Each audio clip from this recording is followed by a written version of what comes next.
Racing team owners are always after that special somebody. Not somebody to cozy up to at night when it's really, really cold, but somebody that's going to get them podiums, win them races, maybe a world championship further on down the line. Or they'll hold on to them for a bit, develop them from a young age, and then sell them on for big profit at the end. And when that person finally does win, they could say they started their career at so-and-so. But that doesn't seem to happen much anymore. Drivers coming through are often attached to a young driver program and then end up moving to teams with same engines as the parent company if it's a manufacturer, or the B team if they have more than one team on the grid. And we've seen this loads of times in recent years. Russell starting at Williams because of the Mercedes backing, Verstappen starting at Toro Rosso and then swapping with Kvyat at Red Bull, Hamilton being brought up through the ranks at McLaren, and then Leclerc starting at Sauber before moving to Ferrari. There are others, I haven't forgotten anybody. But back in the 1990s, and even a bit before that as well, a manufacturer or somebody with a driver program could pay an independent team owner big money to get one of their drivers into Formula 1, and this is what Mercedes did with Eddie Jordan. I talked about Jordan's debut car in full before, doing that video last year, I think? But it was the first time the team that would later be known as Team Silverstone was in Formula 1, coming up through the ranks from racing in the junior categories and making it to the big leagues. A proper Parc to Prem story, although it's more Shed to Silverstone. I'll have to get back to you on that one. The distinctive green car, covered in sponsorship from 7up, the Irish tourism industry, BP and so on, has gone on to become a cult classic in both shape and livery in Formula 1 history. How its basic design somehow yielded great results. And yes, they did have to suffer the embarrassment of pre-qualifying back in the early part of the season, but it was clear that Jordan knew what it was doing. It had a well-run operation, could do stuff beyond what their budget would allow, and above all else, they were not just some have-a-go heroes trundling around at the back of the grid. The previous year, the F1 world had seen the Life team turn up, who were, amongst other things, ambitious but rubbish. They had a car that had recently failed a crash test as their car, and it was the only one that they had because they couldn't afford to build a new one, and had the underpowered, unreliable, and just, well, awful W12 engine in the back. I mean, there were some other teams as well, but they really took the cake, Life. The other teams were just doing whatever they could to survive. While one of the Jordans had failed to escape pre-qualifying in the season opener at Phoenix, the other was classified 10th. At the next round, classified 13th. It did take a while to get things rolling, as reliability seemed to be the big issue, but at the Canadian Grand Prix they were 4th and 5th, with Andrea de Cesaris able to string together 3-point scoring races. He'd retire at Silverstone, but Bertrand Gachot would score a point there and in Germany, while de Cesaris would get 5th and 2 points at that same race in Hockenheim. But while de Cesaris did the entire season for Jordan in 1991, in the other car things weren't so rosy, because Gachot had been through what can only be described as an "oh crikey, it's the Rozzers" moment. In 1990, while driving for the Coloni team, Gachot had been involved in an altercation in London. At Hyde Park Corner, he'd driven into the back of a taxi, and this caused a road rage incident. Gachot claimed the taxi driver had grabbed him by the tie and raised his fist, whereupon Gachot had then pepper sprayed the driver to defend himself. He hid the pepper spray in a toilet cistern nearby and was later charged with causing actual bodily harm, ABH, and was also charged with possession of a prohibited weapon. In his interview on Beyond the Grid, he said he'd got the gas in the car, which was his girlfriend's car, because in France, that was the done thing. You carry it, you use it, and then when you've used it, you can run off because the people trying to attack you have got gas in their face. It seems he hadn't considered the fact that maybe in another country, it's not allowed. Apparently you can or could buy this stuff from petrol stations in France. In the interim, he'd seen out the season with Coloni, moved to Jordan, and also during 1991 he'd won the 24 Hours of Le Mans in the Mazda 787B, with Johnny Herbert, a Volker Weidler. This before the car was then banned for being too fast. It wasn't banned for being too fast, or too loud. This was all made up by people on the internet. The actual court appearance for this altercation, fracas, whatever you want to call it, was to be held in the week before the 1991 Belgian Grand Prix, and Gachot was expecting to be given a fine, an official caution, or a suspended sentence, and then go to the Belgian Grand Prix where he was expecting the 191 to be very quick. So imagine his confusion when he wasn't fined or given just a slap on the wrist. He was sent down for 18 months. He wasn't going to Belgium, he was going to Brixton. Eddie Jordan needed a new driver. But luck was to come onto his side because he'd heard about some German kid that was coming up through sports cars. So Eddie spoke to Mercedes, for whom this German kid had been driving for in the World Sports Car Championship, the cars themselves run by birthday buddy of mine, Peter Sauber. Sauber would be in Formula 1 in a couple of years, as it so happens. The deal was that Eddie would give this kid a showcase to work with. It was basically exposure. Put this guy in a Jordan, and Mercedes can use it as an opportunity to say, one of our guys is in Formula 1. But as with everything else with Eddie Jordan, nobody leaves the offices without paying. Mercedes would pay him $150,000 for this exposure. Mercedes got what they wanted, which was their driver in Formula 1 and then able to prove himself, and Eddie was 150 grand up, and he'd got a replacement for Gachot. This kid, Michael Schumacher, tested the 191 at Silverstone a few days before going to the Belgian Grand Prix, and Gary Anderson described the test as starting out as impressive, but then became normal. He later added it was special, but not overly special.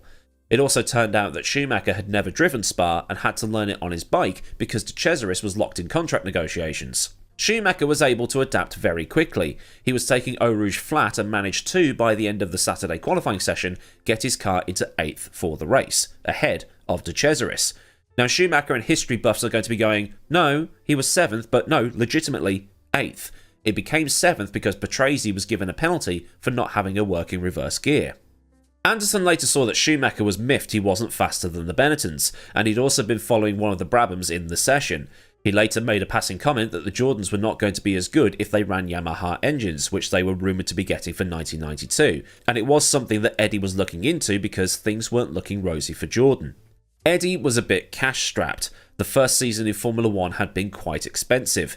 He'd started the season with $6 million and was on course to finish $6 million in the red. On top of this, Gachot was in prison, which wasn't good for PR, and Gachot himself was quite well connected for sponsors. So Eddie was looking every which way possible to keep the team alive, and Bernie had been trying to convince Eddie to take cheaper, or better yet free, underpowered engines for 1992, to then rebuild and come back hard in 1993.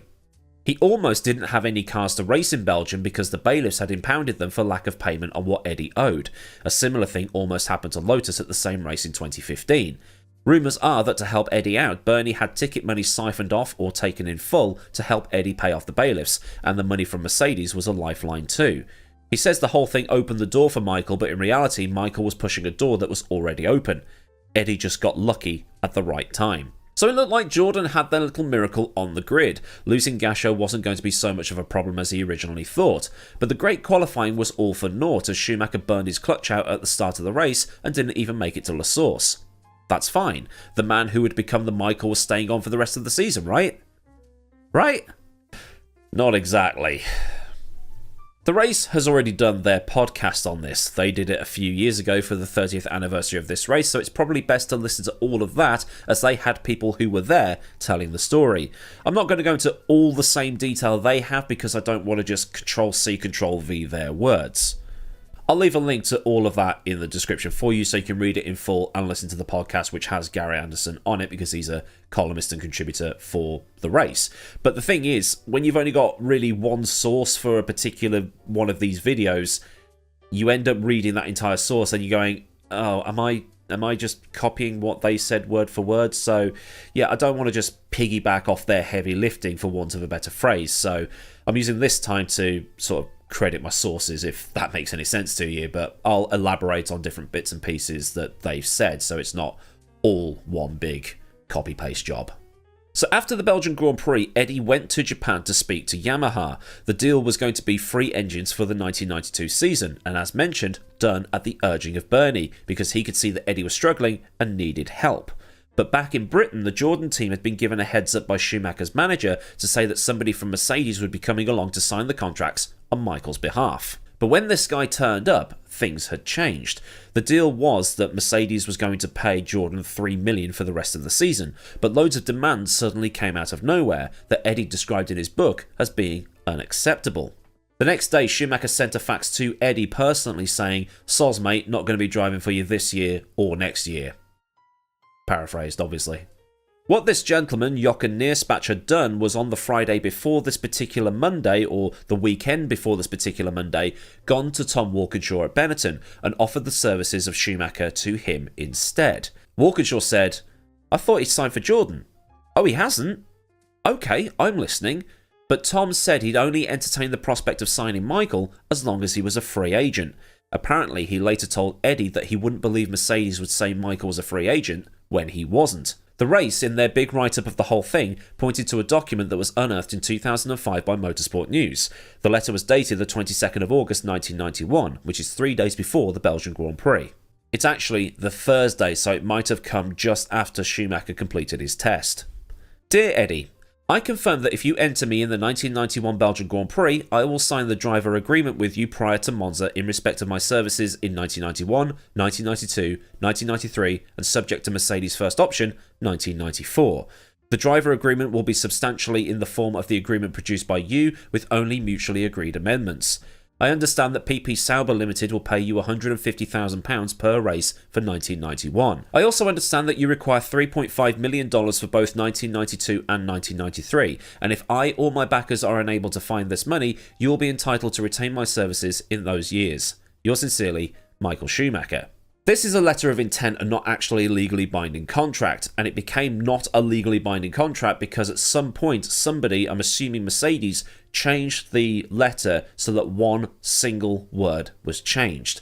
I will sign the driver agreement was changed to I will sign a driver agreement.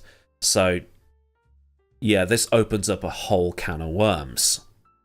Schumacher did a test with Benetton at Silverstone, basically in full view of the Jordan factory, and Benetton was happy. Schumacher was signed up. The problem was, they already had two drivers, Nelson Piquet and some other bloke.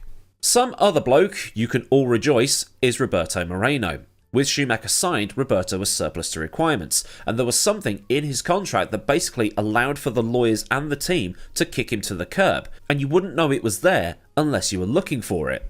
Moreno's contract was the first one that Flavio Briatore had ever put together in Formula 1, and it had more holes in it than a piece of Swiss cheese. One of those holes, Briatore explained in his Beyond the Grid interview, was that it didn't differentiate between chassis and car. The contract basically said that the only thing that Roberto was entitled to as part of his contract with Benetton was a chassis. He wasn't entitled to the engine, the tyres, the brakes, the suspension, or anything else to make it a car, which is utterly mad when you think about it, and Moreno tried to get this injunction put in place to stop Schumacher coming in for him to keep his seat, and he was trying to hold Benetton ransom for about 500 grand. Jordan insisted that he up those demands to $1 million, but eventually they settled. They basically bought him out of his contract for that 500 grand. Piquet was quite hacked off that his fellow countryman was binned off like this, saying that Schumacher hadn't done anything to be just given a drive like this, and he threatened to go on strike at the Italian Grand Prix. In response, Briatore dressed up Alex Zanardi in Benetton kit and called Nelson's bluff, and the Brazilian drivers were all in agreement with how Roberto had been treated. Senna and Piquet actually agreed on something for once. Motorsport News reported in 2005, in addition to this letter of intent, that the whole thing with Schumacher and Mercedes making these outrageous demands and then ghosting Jordan like this was because of the Yamaha engines. Brabham was struggling with them. There's no guarantee that the Jordans would have been much better, even though their chassis was a lot better than the Brabham, and Brabham themselves would be done by the following year's Belgian Grand Prix. Schumacher's manager, Willy Weber, admitted in 2005 that the changing of the wording in that letter of intent saved them, and the changing of just one word turned it from a promise to, I'll agree to talk about an agreement. Legal writing is absolutely insane, and having studied the music industry at university and having written rule books for sim racing leagues, it can be mind-bending because everything has to be airtight. And it's the same with the rulebook in real racing as well. The teams have people who are employed just to look through the rulebook and find any holes in it. So they can go, well, it says here that I can't have a device that changes the toe angles of the car while I'm driving, or how many diffusers are we allowed to have? Eddie had no contract with Schumacher. He or his lawyers hadn't read that single word that had been changed. The to a, in a very clever move. Any claims he did have a contract were lobbed out the window because there was nothing there. Just the already mentioned agreement to talk about an agreement, as it were. Eddie also claims that Eccleston was manipulating things behind the scenes. If he could get Schumacher to Benetton, Michael at a bigger team would improve the profile of F1 in Germany, but Briatore said in the Beyond the Grid interview that they couldn't get Senna, Prost or Mansell, so they went with Schumacher because he was the next best thing. And the best part was, at least on Schumacher's end, Schumacher would be getting paid by Benetton, rather than Jordan being paid by Schumacher sponsors. Eddie did get a nice payout from the debacle though. He got 7 figures out of it to keep him quiet. Funnily enough, he'd do the same thing to another Schumacher at another Belgian Grand Prix in 1998. And I've done this before. Between the two contract settlements, Eddie must have taken both the Schumacher brothers for at least $2 million, but it might actually be closer to $3 million. Well, part of that money that Eddie made off Michael was Moreno using part of his settlement from Benetton to then drive for Eddie. Always wheeling and dealing. But the $1 million for Michael didn't come through until all of that was settled around 1997. So it's not like Eddie was saved then and there by Benetton's $1 million payout. Jordan, as predicted, went backwards in 1992. They had finished an inspired 5th in the Constructors' Championship in 1991, which, for a brand new team, was seen as being fantastic in itself. They'd beaten the established names of Ligier, Brabham, Lotus and Tyrrell that year. Okay, they beat Tyrrell by a single point, but they beat them. The next team up in the Constructors' Championship? That would be Benetton, 25.5 points ahead, the half points coming from the abandoned Australian Grand Prix. In 1992, they dropped down to 11th, scoring 1 solitary point thanks to Stefano Modena scoring at the Australian Grand Prix. The 1992 car with its Yamaha engines was underpowered and slow, not qualifying for 4 races of that season. A switch to Hart engines for 1993 started to get them back on track. Gachot, meanwhile, sat in his prison cell, heard about Michael from a prison guard who teased him about the whole affair, saying, "The new guy they got in to replace you is so good they don't need you anymore. You might as well stay here."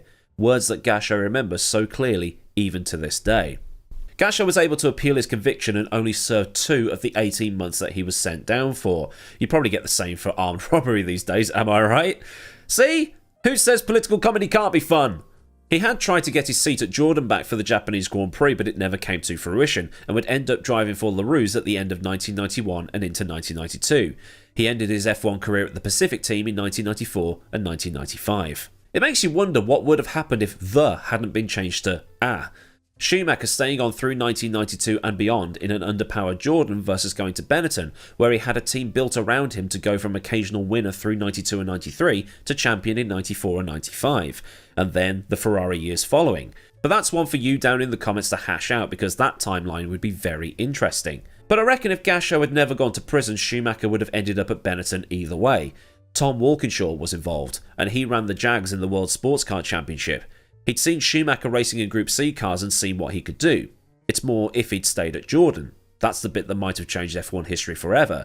But it was really one word that changed F1 history at this point. But what I find funny is that the man that would go on to win 7 world titles started his Formula 1 career in a car that had 7 Up written on the side of it.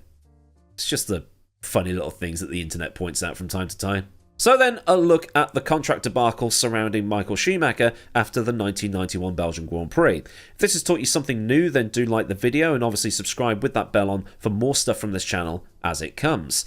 Massive thanks as ever to the kind folk at Patreon that continue to support this channel at a more personal level. And if you want to keep the picture purchasing piggy bank topped up, then there is a link to Patreon in the description, along with links to Discord, socials, and other bits and pieces like my affiliate links. Other super thanks under the video if you just want to do a one and done. Thank you to the people that have donated over the last week or so. And there's also memberships if you want to spam Roberto Moreno emojis in the comments. So until next time, I've been AdmiralLaWind. Have a great day wherever you are, and goodbye.